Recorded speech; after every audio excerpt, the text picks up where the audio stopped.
ઓમ ગંગ ગણપતે નમો નમઃ. નમસ્કાર મિત્રો, સુખકર્તા ચેનલમાં આપનું સ્વાગત છે.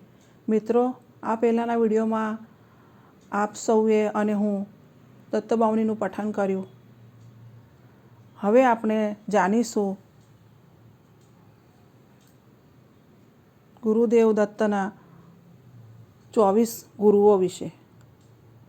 જે આપ સૌના અને મારા ગુરુ છે, એમના ગુરુ કોણ છે તે વિશે આપને હવે જાણીશું. તો ચાલો. એમની પહેલી ગુરુ માં પૃથ્વી છે. એમાંથી ધીરજ રાખવાની, ક્ષમા કરવાની, અને પૃથ્વી પર ઘણા લોકો કેટલો ઉત્પાત કરે છે. પાયો ખોદે છે, કૂવો, પાવડો, કોદાળી ચલાવે છે. પૃથ્વી કોઈની સાથે બદલો લે છે? નથી લેતી, કે ફરિયાદ પણ નથી કરતી. એવી જ રીતે બુદ્ધિમાન વ્યક્તિએ ક્યારેય ધીરજ ખોવી જોઈએ નહીં, અને સાધુઓએ પરોપકારી બનવાની શીખ લેવી જોઈએ. બીજા ગુરુ છે વાયુ. હવે વાયુ છે ને હંમેશા ચાલતો રહે છે. ફૂલ હોય, કાંટા હોય, પવિત્ર હોય, અપવિત્ર વસ્તુ હોય, બધાને સમાન સ્પર્શ કરે છે અને તાજગીને જીવન બક્ષે છે. શરીરમાં રહેનારા પ્રાણવાયુને શીખ લેવી જોઈએ. જરૂરિયાત પ્રમાણે વસ્તુઓનું ગ્રહણ કરવું જોઈએ. ઇન્દ્રિયોની બિનજરૂરી ઈચ્છાઓની પૂર્તિમાં પોતાનો શ્રમ વ્યર્થ કરવો જોઈએ નહીં. ત્રીજા ગુરુ છે આકાશ. ગુરુ કહે છે કે આકાશમાંથી આપણે એ શીખ લેવી જોઈએ કે અછૂતા રહેવું જોઈએ. પાણી વરસે, આગ લાગે, અન્ન પેદા થાય કે નષ્ટ થાય, વાદળ આવે જાય, આકાશને કોઈની સાથે કોઈ જ લગાવ નથી. કોઈ પણ કાળ હોય, મનુષ્ય જન્મે, મૃત્યુ પામે, પરંતુ આત્મા તો અછૂતો જ હોય છે. ચોથા નંબરે આવે છે પાણી. ગુરુ કહે છે પાણીમાંથી આપણે શીખવું જોઈએ કે જેટલું સ્વચ્છ, ચીકણું, મધુર ને પવિત્ર કરનાર છે, તેટલા જ પવિત્ર પાણીની જેમ આપણે પણ બનવું જોઈએ. પાંચમા નંબરે આવે છે અગ્નિ. અગ્નિ પાસેથી આપણે શીખવું જોઈએ કે બધું જ પચાવતા આવડવું જોઈએ.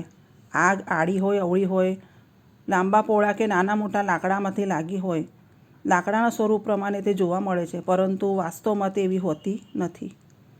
તે રીતે બધામાં રહેલો આત્મા પણ અનેક સ્વરૂપમાં જોવા મળે છે, પરંતુ વાસ્તવમાં તો એકનો એક જ છે. આમાં છઠ્ઠા ક્રમમાં આવે છે ચંદ્રમા. ચંદ્રમા ભલે 15 દિવસ વધે ને 15 દિવસ ઘટે, પરંતુ તેનું સ્વરૂપ તો એક જ છે. આવી જ સ્થિતિ આત્માની પણ છે.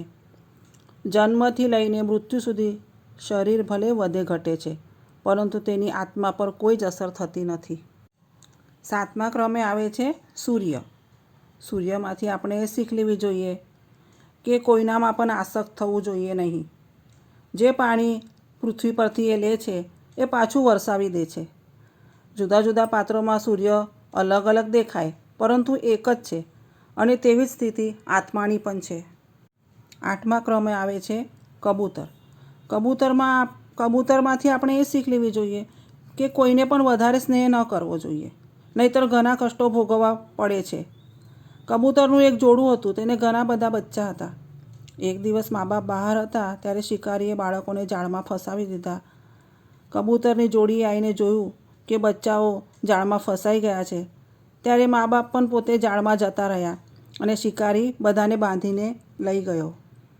નવમા ક્રમે આવે છે અજગર.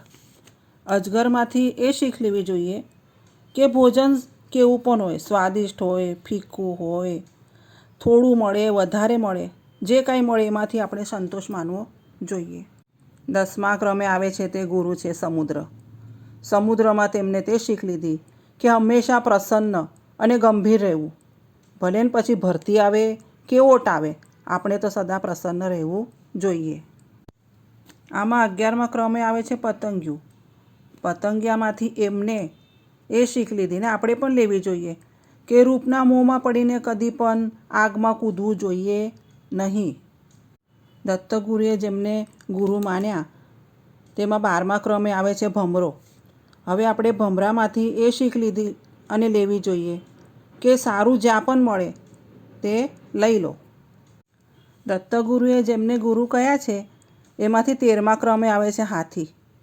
એ કહે છે કે હાથીમાંથી આપણે એ શીખ લેવી જોઈએ કે પોતાની ભાવનાઓ અને ઈચ્છાઓથી હંમેશા સજાગ રહેવું જોઈએ, નહીંતર તેને કારણે સાંસારિક આકર્ષણ ઇન્દ્રિયોને બેકાબૂ કરી દે છે અને બળવાન હોવા છતાં પણ તેમની જાળમાં ફસાઈને આપણે નિર્બળ બની જઈએ છીએ. દત્તગુરુના કહ્યા અનુસાર તેમની 14મી ગુરુ છે મધમાખી, એટલે કે મધનો સંગ્રહ કરનારી મધુહારી. એમની પાસેથી એ શીખ લેવી જોઈએ કે કોઈ પણ વસ્તુનો સંગ્રહ કરવો જોઈએ નહીં. મિત્રો, આમાં આપણે દત્તગુરુએ જેમને ગુરુ માન્યા હતા એમના 14 ગુરુઓ વિશે વાત કરી. આગળના વિડીયોમાં બીજા એમને કોને ગુરુ માન્યા હતા એ વિશે વાત કરીશું.